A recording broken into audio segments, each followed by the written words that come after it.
Mula sa bayan ng Cana, siya din ay kilala bilang Nathaniel. Hinikayat siya ni San Felipe Apostol para maging alagad din ng Panginoon.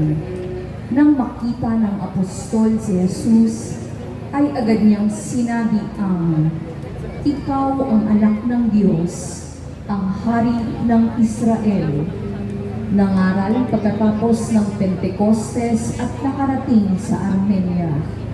Nadakip ng mga barbaro sa Albanopolis at tinanggalan ng balat hanggang sa mamatay. San Bartolome Apostol, ipanalangin mo kami.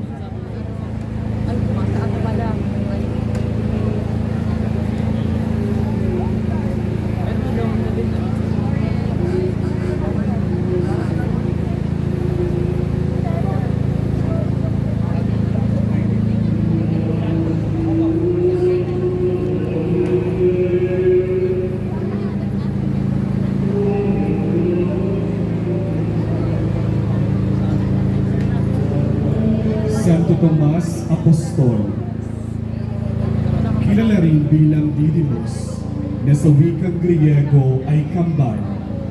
Bago pa man ang pagkamatay ni Jesus, ay walang takot niyang ipinahayag ang sumama tayo kay Jesus kahit sa kamatayan. Ngunit nang alinlangan kung tunay ngang nabuhay muli ang Panginoon, agad siyang naniwala nang magpakita ito sa kanya. Nangaral sa India at naging martir noong pinagtutusok ng Santo Tomas Apostol. Ipanalangin mo kami.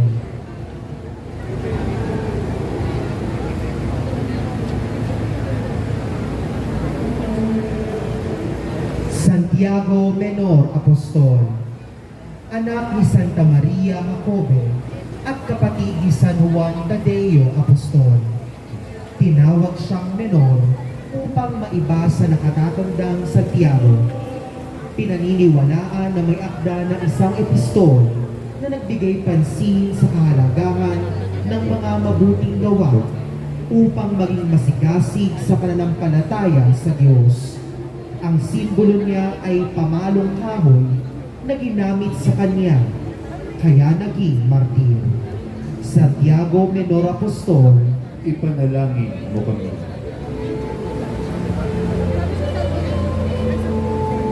San Judas Tadeo Apostol, anak ni Santa Maria Jacobe at kapatid ni Santiago Menor Apostol. Sa huling hapunan ay tinanong niya si Jesucristo kung bakit sa kanila lamang nagpakita at hindi sa mundo. Sagot ng Panginoon, ang sinumang magmahal sa akin ay susunod sa aking aral. Karaniwang hawak niya ang medalyon ng Edesa na may mukha ni Jesus at kahoy na pamalo na pinambawi sa kanyang buhay.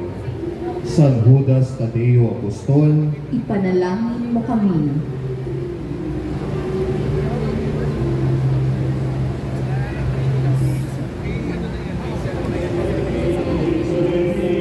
San Simon Apostol, mula sa bayan ng Cana, siya ay tinaguriang makabayan dahil sa kanyang masugid na pagsunod sa batas ng mga Hudyo. Tinawag din siyang Zilote ni San Lucas Evangelista na isang grupo ng mga mapagmalasakit sa bayan. Pagkatapos ng Pentecostes, ay nangaral siya sa Ehipto hanggang sa Persya. Nang makita ng mga galit na Persyano, ay hinuli at nilagari ang kaniyang katawan. San Simon Makabayan, Ipanalangin mo kami.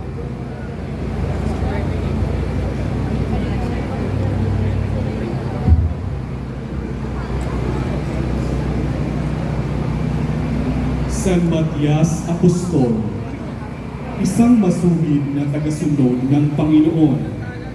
Nasundan niya ang pagbibinyag sa Ilog Jordan hanggang sa panakyat sa langit.